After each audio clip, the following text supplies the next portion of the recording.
This is Tim from Your 6 Tech. Today in this video, I'm going to show you how to charge your PlayStation 4 controller without burning it out. Now, there's some important information about the voltage on your PlayStation 4 controller that you want to go ahead and just double check. So if you flip over the controller and you zoom in, you're going to see that the PlayStation 4 requires 5 volts. So right here you can see it says 5 volts at 800 milliamps. So that is what we want to go ahead and look for a specific charger. We are just looking for 5 volts. Now it's only going to take in 800 milliamps, so that number really isn't important. 5 volts, however, is critical. So when you're looking at your chargers, so here is a charger, and I got this from my Google Chromecast. And if you look at the output, it will say 5 volts right here for the output at 1.5 amps. So this charger, since it's only 5 volts, will be completely fine. Now I have another charger, and this one is from my Amazon Fire Stick.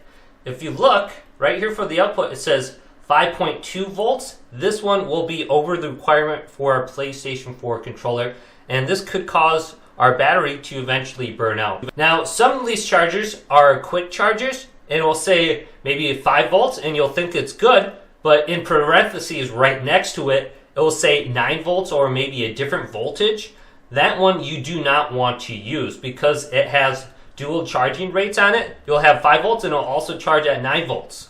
And this is why your battery is probably burning out on your PlayStation controller, because you're using a quick charger. So here's one more charger, and this one is from my Samsung S9 smartphone back in the day, maybe like 6 years ago.